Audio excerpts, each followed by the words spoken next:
همین نعره را بالا کرده تحقیق بکنه. وهابی در افغانستان هست. وهابی کی را میگه؟ در یک مجلس نشسته بودیم در این روز، در این جمعه گذشته، میگه وهابی خوار هفتم روا میداره. نعوذ بالله. کی گفته؟ هست کسی؟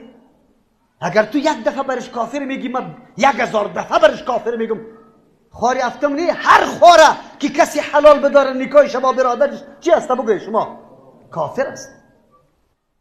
چرا این افواهات؟ تو دولت هستی، تحقیق میکنی، استخبارات داری، امنیت داری، از نان ما خبر داری، از این گپا تو خبر نداری؟ از چینلای شاگاه نیستی؟ این گپا را کی دامن میزنه؟ به دسته مردم در سری کن نکشونه، به دسته مردم نکنی که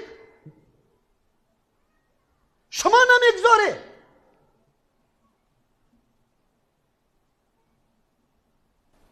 ما کدام طرف بریم؟ وقتی مسجد ما به امن نباشه کدام طرف برم؟ وقتی ما به سنت رسول الله عمل کرده نتونم، ما کدام طرف برم؟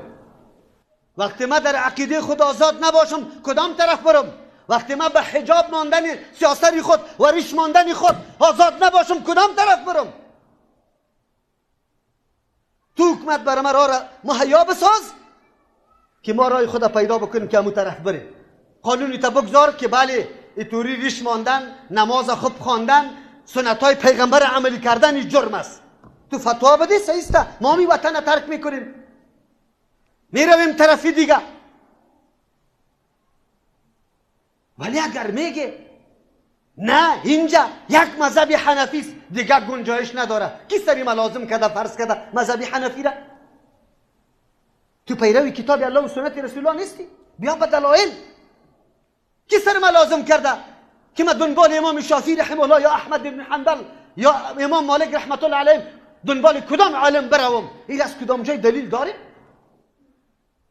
کی سر ملازم کرده؟ عجیب است.